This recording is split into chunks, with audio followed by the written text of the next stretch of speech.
Сәлем достар, менің каналыма қош келдіңіздер. Бүгін біздер мынада ең керемет және де дәмді дайындалатын рассольный сорпасын дайындайтын боламыз. Мен сіздермен өте жеңіл рецептімен бөлісіп жатырмын. Жасауға кеңес беремін. Алдымен етімізді жақсылап тұрып пісіріп аламыз. Міндетті түрде тұзын салуға ұмытпаймыз. Етіміз жақсылап тұрып 2 сағаттай, менде 2 сағаттай пісті.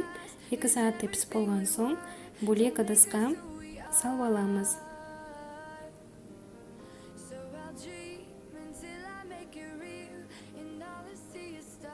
Салып болған соң суымызды жақсылап тұрып қайнатып, перловкамызды жуып тазалап саламыз.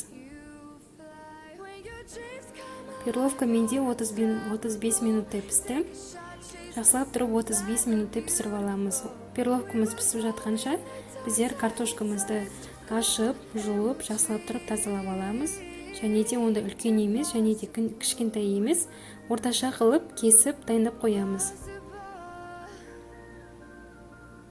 Біз отбасымызбен осы рассольный сорпасын өте жақсы көреміз. Сондықтан сіздерге өзімнің жақсы көретін рецептімен бөліскім келіп отыр. Перловкамыз піскен, жартылай хотя бы піскен соң, үстіне картошкамызды саламыз.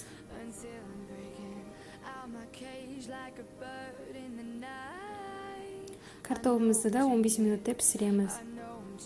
Картошкамыз пісіп жатқанда бөлек табаға сұйық майымызды құйып, оның қызғаннан кейін оның үстіне сәбізімізді саламыз.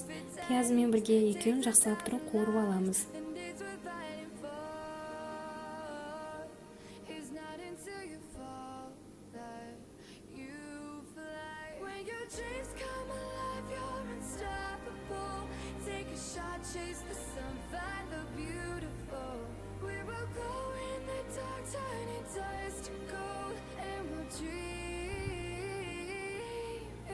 Осындай бөлек табаға қуырып алсаңыздар, өте жақсы керемет дәм беретін болады. Барлығын жақсылап тұрып, міндетті түрде араластыруды ұмытпаймыз. Араластырып тұрып, осылай етіп қуырып аламыз. Шамамен 1-2 минуттай қуырып аласыздар.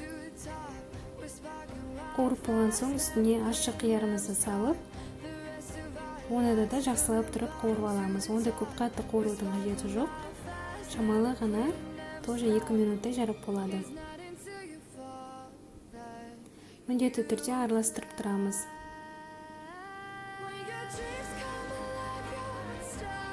Қиярымыз салып болған соң, бір ас қасық томат пастасын салып, оны да жақсылап тұрып араластырамыз.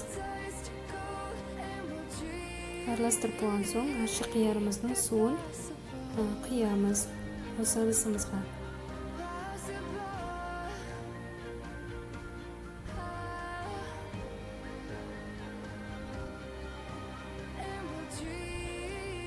Қайнатудың қажеті жоқ.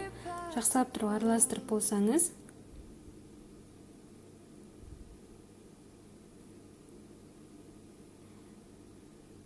картошкамыз салынған сорпаның ішіне осы соусымызды құямыз.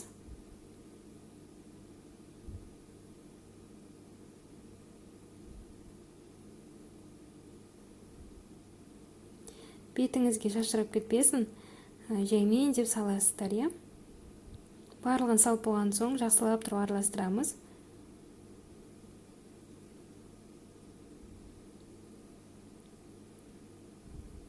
Араласып болған соң, оны алдында шығарып қойған етімізді жақсылап тұрып кесеміз, оны төртбұрышты қылып. Кесіп болған соң, осы сорпамыздың ішіне саламыз.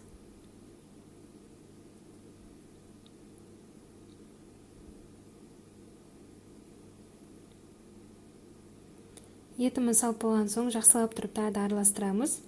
Қайнатудың қажеті жоқ, шамалы ғана отта тұрса жарайды. Енді біздің сорпамыз дайын. Ыдысымызға құйып, отбасыларыңызға, жақындарыңызға беруіңізге болады. Барлықтарыңызға ас болсын.